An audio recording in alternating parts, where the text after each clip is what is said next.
ځکه د پیغمبر علیه الصلاة والسلام مبارک بدن اوس هم په هغه مځکه کې پروت دی چې څوک ورله ورسي هغې ته سلام وایي. زموږ عقیده دا ده چې پیغمبر علیه الصلاة والسلام داسې ژوندی دی، جسد جسمانی باندې ژوندی دی، حیات جسمانی دی لکه ما او تا چې ژوندي یو.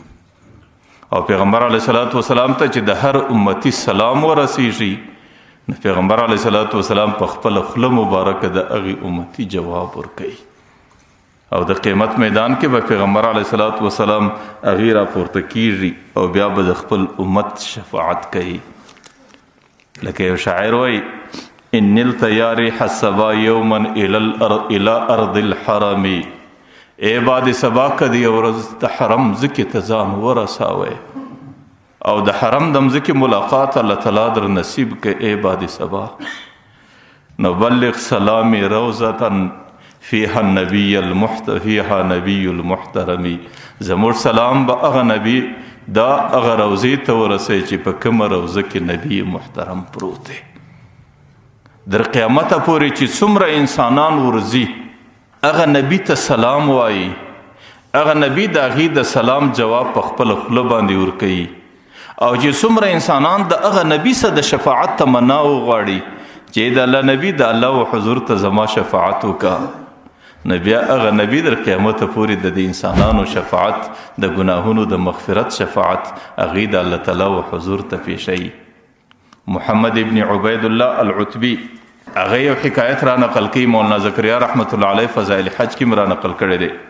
هغه وایي زه یو ورځ روضې ته ناست یم، د پیغمبر علیه السلام قبر ته ناست یم. دې دوران کې یو عرابي رالی، د سارا سړی دی، پر اوښ باندې سپور دی او د لیرې ځایه څه سفر کوونکی انسان دی او په خارو دوړو باندې لړلی دی او رالی د پیغمبر علیه الصلاة والسلام روضې ته سلام ووایه. د سلام ویلو څه وروسته عباره د قرآن یو آیات ووایه. هغه قرآني آیات کې الله تعالی وایي ولو انهم اذ ظلموا انفسهم، کچیرې دا انسانان په داسې شکل چې په دنیا کې د خپلو ځانو سره ظلم ځینې سوي، ګناه ځینې سوي، د الله نافرمانی ځینې سوي او ناروا ځینې سوي او د هغې څه وروسته تاله راسي فاستغفر الله واستغفر لهم الرسول، کچیرې د الله تعالی څخه مغفرت وغواړي او د الله د رسول مغفرت تلاش کی لوجد الله تواب الرحیم، الله تعالی به د هغې توبه ضرور قبوله کی. نو عربي ورته د الله رسوله زما څخه خو ډېرې ګناوې سوي دي، زه په ګناه ککړ ستا دربار ته راغلی یم او ستا دربار کې دا خواست پیښوم چې ته خپل رب ته زما شفاعت وکړه چې زما ګناهونه راوبخشي. او یو ساتکۍ یې هلته وژړل. د ژړا څه وروسته یې بره یو دوه درې اشعار پر دې روضه وویل.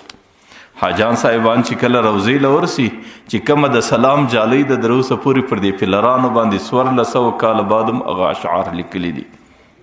هغه اشعار څه دي؟ یا خیر من دفنت فی البقاء اعظمه، ای هغه سړی، ای هغه بهترین انسانه چې په دې مځکه کې ستا بدن او جسد پروت دی. فتاب من طیبهن القاع والکمم، ستا په خوشبویي دا ټوله منزل، ستا په خوشبویي دا ټوله مځکه، دا ټوله خیطه خوشبویه ده. نفسی فداء لقبر انت ساکنه، زما نفس دې در هغه قبر قربانې چې کوم قبر کې اوس ته پروت دی. فیه العفاف وفیه الجود وفیه الکرم، دې قبر کې پاک دامني ده، په دې کې جود دی او په دې کې کرم دی او په دې کې یو سخي ذات پروت دی. عام محدثینو دا سلور اشعار نقل کړي دي، لیکن علامه نووي رحمه الله 2 اشعار نور سره لیکلي دي.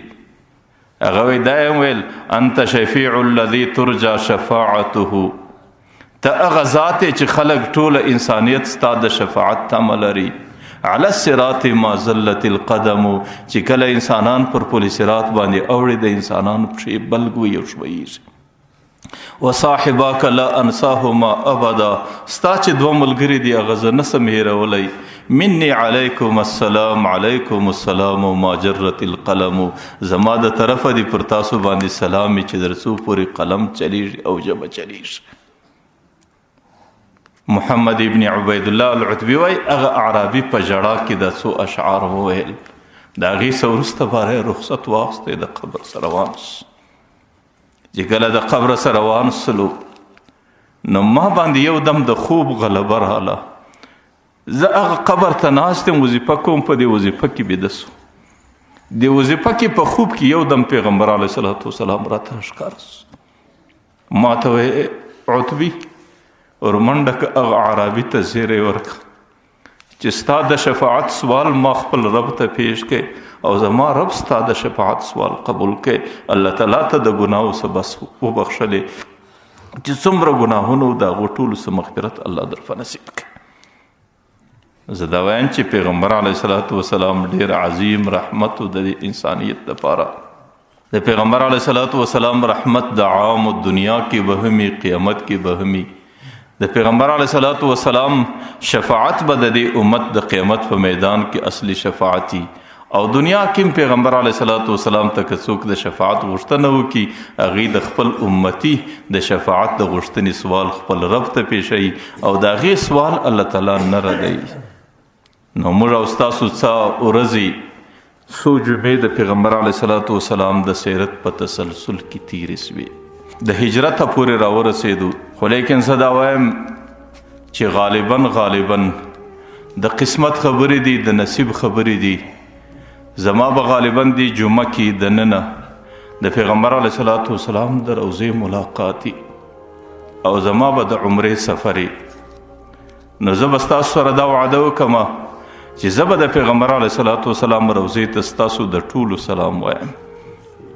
زه به دا وایم چې د الله رسوله زموږ جمعه کې چې څومره کسان زموږ سره شریکانو ما د هغې سره وعده د سلام کړې ده، د هغې سلام تا ته پیښوم. او هغه انسانانو ټولو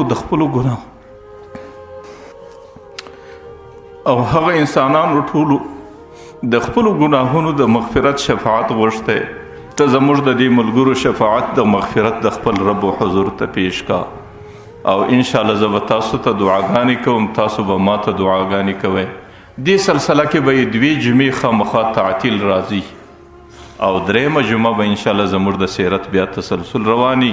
الله تعالی دې قبول کړي، الله تعالی دې زموږ د نجات ذریعه وګرځوي، الله تعالی دې د قیامت په میدان کې د محمد رسول الله د شفاعت ذریعه وګرځوي. الله دې دا څو خبرې قبول کړي. واخر